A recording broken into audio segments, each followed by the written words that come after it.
G'day guys, it's Tommy here from Raw Blend. Today I'm going to show you the Tribest Dynapro vacuum blender. We're going to make a smoothie and compare how they blend one under vacuum and one not under vacuum.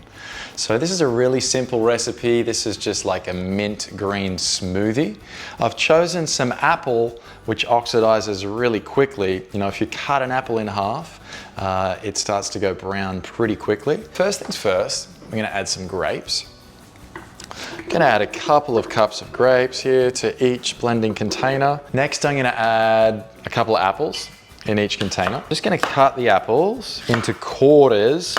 That just makes it easier for any blender to suck down into the blades. Otherwise, you can get a whole apple, bobbing up on top of the blade. I've got the seeds, the peel, the core, the stem. We use 100%. You can take the seed out if you prefer. It's entirely up to you. I'm going to put a little bit of lime in each recipe. Quarter of a lime each. There we go. Peel and all, in it goes. I'm going to get some fresh mint. So I'm just going to half this bunch. That looks pretty even. In it goes. A little bit of ice in each one. That is it. We'll lock our lids into place. The Tribest Dynapro comes with a vacuum pump, okay? So I literally just put this on top, press the button, and wait for it to suck all that air out of the container. So the ingredients in this container aren't gonna oxidize, while the ingredients in this container should oxidize.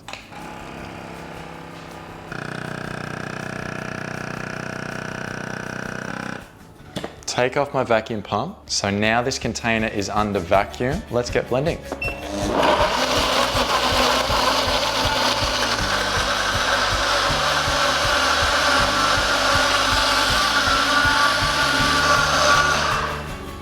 I've let both blenders run for 1 minute. So just to clarify, these blenders are the exact same blender. They're the exact same container.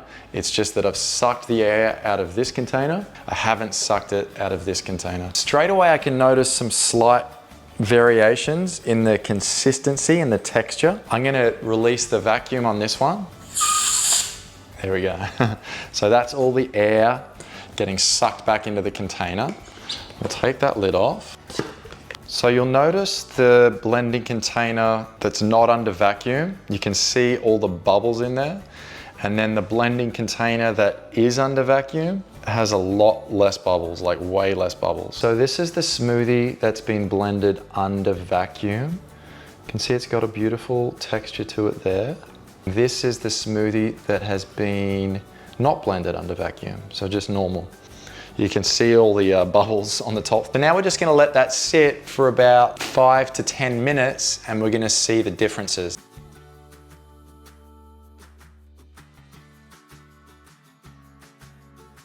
So we've waited for 10 minutes and as you can see, the results are pretty amazing. So here we have the smoothie that's under vacuum and here we have the smoothie that wasn't under vacuum. So I've chosen ingredients that are going to oxidize really highly. You can really see it in the container that's not under vacuum. It's all bubbly, it's all separated. You can see the difference at the bottom. This one still has some green color to it. You can see the texture on top, completely different. I know which one I would definitely prefer to drink now, that's for sure. And then if you look at the remaining ingredients in the containers, you can definitely see the difference. This one's all bubbly and completely oxidized, while this one has still retained a nice texture and is still nice and smooth. So if you're thinking about buying a vacuum blender, this is definitely a good example of what it can do for you. It's definitely going to create a smoothie with a smoother texture and less oxidization, therefore a better flavor, and it's also going to last longer in the fridge. So you can keep it for a couple of days without it going completely disgusting like that. So if you've got any questions about vacuum blending, please hit us up in the comments below. You can check us out on our website at rawblend.com.au. Cheers to myself. Happy blending.